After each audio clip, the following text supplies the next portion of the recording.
Wow, galing-galing naman ni Shelo. Nakasakay na sa wheelchair niya.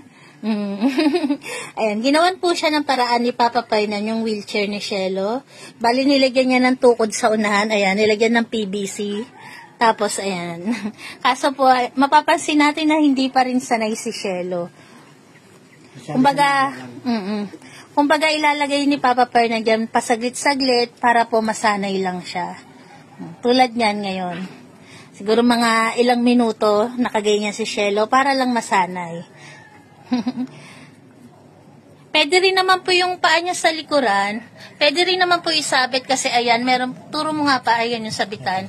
Meron po siyang sabitan ng paa. Pwede siyang ilagay doon sa likod para isabit yung likod, yung paa ni Shelo sa likod, pwede po siya doon.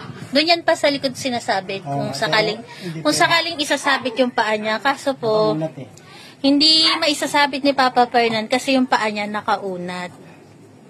Unat na unat, kumbaga, baka mamaya pag sinabit ng pilit, mahirapan po si Shelo.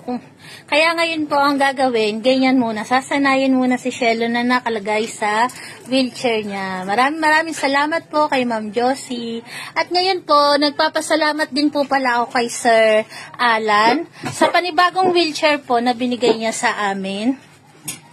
Eto po, nag-chat sa amin si Sir Alan, ayan. Hindi ko po sana to kukunin, gawa nga po ng meron ng wheelchair si Shelo. Ayoko naman po tumanggap, lalo na't meron na po kami kasi ang isip ko po, meron pang ibang mas nangangailangan. Kaya pag meron na po kami, minsan tinatanggihan ko talaga.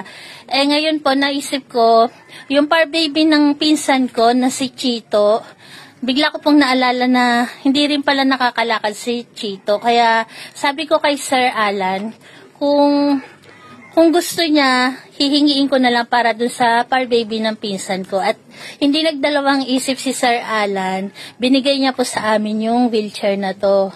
Kaya mamaya po kukunin to ng pinsan ko at ibibigay niya sa par baby niya na si Chito. Hindi rin po kasi nakakalakad si Chito. Ipapakita ko po sa inyo yung video ni Chito. At ganun din po kapag nagamit na ni Chito tong wheelchair. Ayan. Salamat po sa inyo, Sir Alan, sa wheelchair po na to.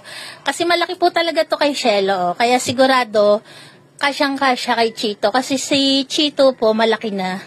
Bago po siya nalumpo, malaki na po. Nagkaroon po kasi ng sakit si Chito.